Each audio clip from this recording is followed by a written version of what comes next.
Good morning, ladies and gentlemen. Pleasure to be here. We've heard a lot about trustworthiness, regulation, standards, all these hygiene factors, basically, of AI, and I tried to bring some structure into this discussion. So the presentation will be maybe a bit drier, and probably the slides are not that fancy as my predecessor here. So we will focus on quality. We focus on how can we assure that AI systems are safe, secure, reliable, performing properly as they should, and also sustainable.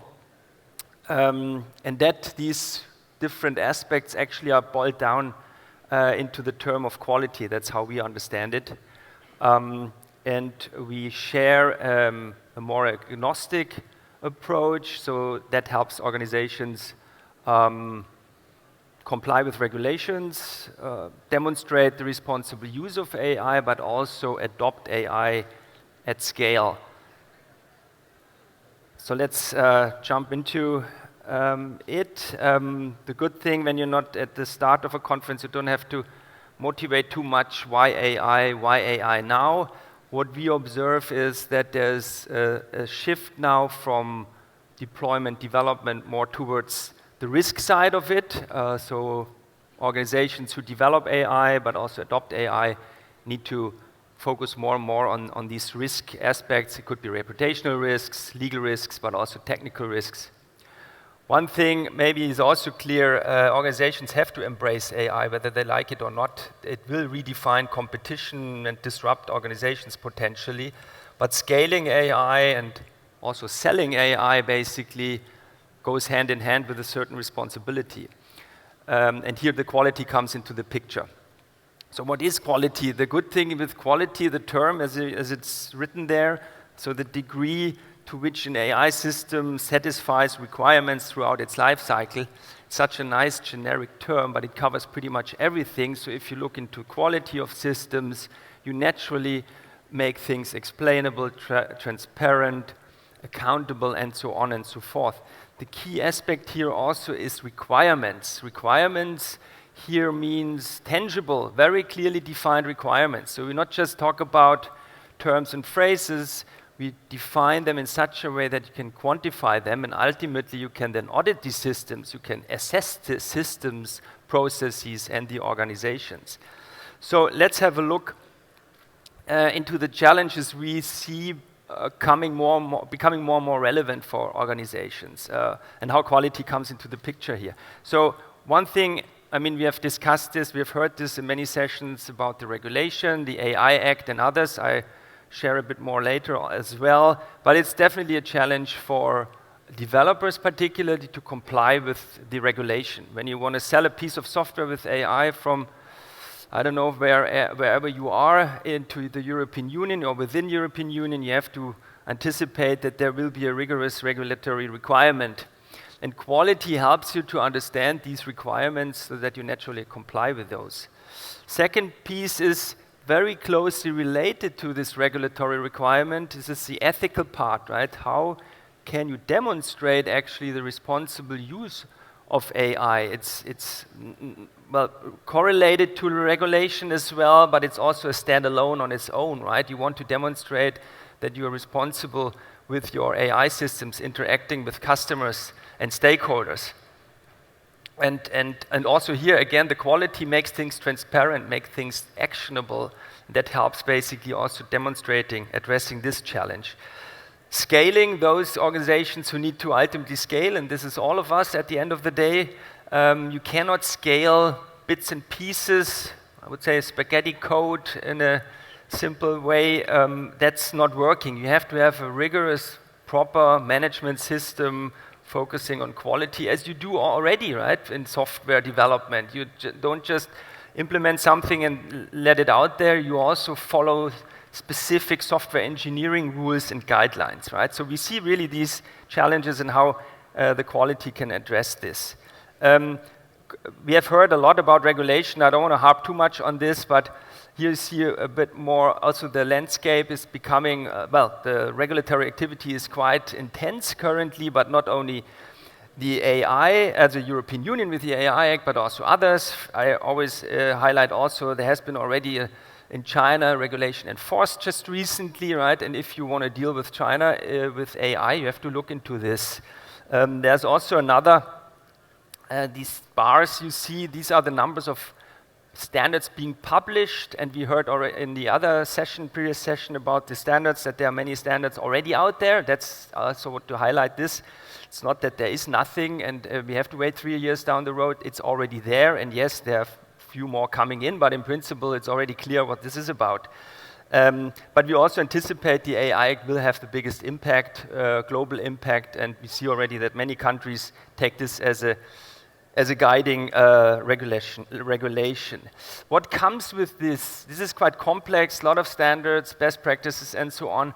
So what we see, there are a lot of tools, approaches, initiatives addressing these aspects, what I mentioned, also safety, security, the ethical part, legal aspects, how to control the quality in order to make it more performing, but also sustainable. And this, we had a closer look at a bit more and reviewed, let's say, 30 plus of these frameworks, best practices. I didn't name them because I don't want to upset anyone or put someone in the front here, and that's also not the idea. The idea is just to show you a bit this fragmented landscape we see. And it's not so clear who is now doing what and according to what criteria can we actually structure such frameworks, right? And we have taken the approach that we say, okay, first let's look into quality pillars, what we are talking about: safety, security, ethics, legal, performance, sustainability. If you talk about a car, you look into safety. If you look into a HR filtering tool, you look into ethical aspects, right? So that you're very clear on the application level in which bucket do you fall, and then you can nicely drill deeper and actually get a handle on this. Otherwise, it's always generic. You cannot put your heads around the technology itself, right, or the model itself. Second element is the life cycle. I come to that also later, and that's not only the component life cycle, it's a data life cycle. And ultimately for an organization, it's important that you consider process, technology, and organization. I will explain that in a second, but you see here it's quite a complex setup, and it's not easy to understand now which way to follow. And we are suggesting a complete approach and a harmonized approach. So what does that mean now? Harmonized means, for us, it's embedded in the standards landscape. There's not some in-house requirement that may be very good, but how much does that now gel with other standards, right? Harmonized is here the critical point. The approach should be always harmonized, that you don't conflict with other standards and regulatory requirements, for instance. Specific means, okay, you have a specific application, you apply to it, what's the outcome? What does this mean to the specific application? Comprehensive and sufficient, I mentioned that already. Basically, when you tick all these boxes, comprehensive means and sufficient, all requirements are considered. You have to look at when you talk about a specific application, have a specific application in mind. And versatile means also that you can apply to any type of application. What I mentioned, whether it's an HR system or whatever, or a very technical robotics control system. This is the representation in a more abstract way, right? You see here the 6 quality pillars, you see the 2 life cycle aspects to it, and then it needs to be based, these requirements which are behind them need to be based on best practices. Best practices means standards. There's a common understanding by the experts that this is the right way to go. Just a quick look at each of these elements. You see here safety, for instance, or all of these sticks. And behind these 6 pillars, you have quality characteristics. And these are the measurable ones, right? You can measure how predictable, how testable is your system. You can measure in the ethical aspect, for instance, how transparent, what is transparency exactly, what's accountability. Here I also mentioned the IEEE certified program. We had a panel yesterday where they focus on the ethical pillar and spelled out what that exactly means. So you can sit down in a workshop in one day and you know exactly what you have to look at when you look at this specific AI application. Element 2 is you have to, when you look into organizations, you need to look into the organizational space, the process space, but also at the AI system. I also will show an example how that looks like. So, and element 3 is, one has to look into the life cycle, obviously. Just to clarify, when we test a rule-based system or a simple software system or a physical system, we hammer on this, test it. If it doesn't fall apart, we say it's good, and now you can sell it. AI doesn't work like this. It's probabilistic. You never know what's coming out, right? That's why you have to look into the life cycle. If you control the life cycle of the AI, you control the outcome to a certain degree, right? And here I just want to highlight, which is often not so much in the focus, that part of the component life cycle is the data life cycle. It has to be considered as thoroughly as the component one. I mentioned my slides are not that fancy. This is the most ugly one, I would say, but it's about what I want to share, what's the message here, how does it work? So you have an AI system, AI application, and you want to either sell it into a specific market, you want to meet certain regulatory requirements, or you want to understand what are the technical risks or the ethical risks or any other type of risk related to the application of this AI. And also another one, you want to demonstrate that you're responsible using this AI or selling this AI, right? And then basically what this framework or this approach does with all the three elements, basically it brings out a company-specific quality profile. It tells you then basically, okay, I have these requirements. When I meet these requirements, I comply with the AI Act. If I meet these requirements, I comply, for instance, with safety standards in the automotive space, right? For instance, or in the medical space. So that's the approach, that whatever application you put in with the intention, the outcome is a very specific quality and risk profile. I mention actually quality and risk very often. It's basically two sides of the same coin, right? You know the requirements, so the risk is basically you have to look into this, and the quality is to how much you meet these aspects. Use case, just to share, make it a bit more tangible. I know it's quite dry, but we did a few of those assessments already, several assessments. This is a company in the automotive space. They use neural networks for detecting drivable space. The challenge was basically they were not sure how much they are prepared for meeting quality requirements to ensure that the quality of their AI system is in place. What does that exactly mean? So we did all the exercise in a short period of time, and this is for one outcome on a high level, aggregated level. There's much more details, but on an aggregated level. So you know then exactly, okay, in the safety space, I have some high risks here. Sustainability is not a topic. Legal may be interesting. So it gives you an understanding which risk you have to look at, actually. It gives you some guidance here. This is then translated into a maturity of your organization, because you cannot solely look into an AI product. You have to look into the organization and the processes. And here you see these yellow highlighted boxes basically tell you, okay, there needs to be further looked into these. There are some gaps which needs to be filled. This is also quite aggregated, but it really helps you understand where you are at and what the gaps are. And the last slide here, just concluding, what we really see is a shift from pure deployment development into those quality aspects and trustworthiness, right? Core challenges, I mentioned that it's compliance, it's ethical, and it's basically scalability. These are the three challenges we see. And quality is not everything, it's not complete, but it's necessary and it gives you a very strong base to meet those challenges. Harmonized, I think it's important. We see so many frameworks. Ultimately, let's focus on not too many. Let's focus on the standards where the experts agreed on. And the solution I showed you, that this is a classification, a taxonomy, which I think makes sense, complete, and is harmonized as it is based on standards.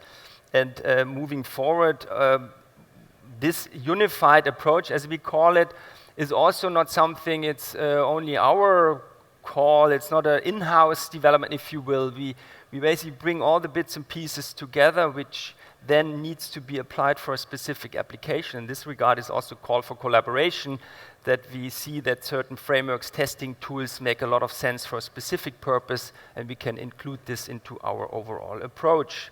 And with this, I would like to thank you very much. And if you have more questions, we have a booth in this direction, so when you go out, right to the back. Thank you very much. Thank you. Thank you, Andreas. We have 3 minutes for questions. Anyone from the audience? Hand up. Hello, sir. Please, can we keep the questions brief? Thank you. I really liked your presentation, also with its table. By when, just a realistic assessment, by when do you really think and truly believe that we're going to have that harmonized framework that you're proposing on a global scale? And what makes you believe that the Russians, the Indians, the Chinese are following that harmonized approach? Thank you. Yeah, we see that there are 3 regions currently dominating or defining this harmonization. This is US, this is Europe, and this is China. Russia, I don't see, honestly, and India, not yet on this landscape. So we see that every other country will circulate around these 3 or whatsoever. And yes, maybe there will be not 100% harmonization. To be honest, when I look into the China regulation, in the EU regulation, I don't see that this can be fully harmonized. There are fundamental different values behind this, and that's why I'm also a bit, maybe I should not say that here, but I also don't see that this is coming soon. But within the specific regions I mentioned, there I see definitely there will be a harmonization happening. And the AI Act is a very strong and I would say very good approach, because ultimately this has to be based on our values. But maybe other regions have different values, yeah. I hope I could address this a little bit. Very helpful. Any other questions from the audience? I have one for you, Dr. Hauser, if you don't mind. So AI quality, we think, is going to be a critical area for enterprises over the coming years, particularly with large language models, because they're probabilistic. The same prompt can generate a wide variety of outputs, small perturbations in the prompt, an extra comma, an extra period, spelling in English versus American English versus British English can generate different outputs. And so how do you think about quality in terms of the output of a large language model? How do you ensure robustness? Yeah, thanks for that question. It ultimately boils down to the specific application. You cannot generally say large language models or Gen AI has this risk or that risk and quality can address this. Depends always on the application. We just wrote an article about this lawyer case, basically, right? The lawyer, he used ChatGPT and hallucinating and all that, and he used that for court, and then he got hammered by the press as well. Everybody knows this, I guess.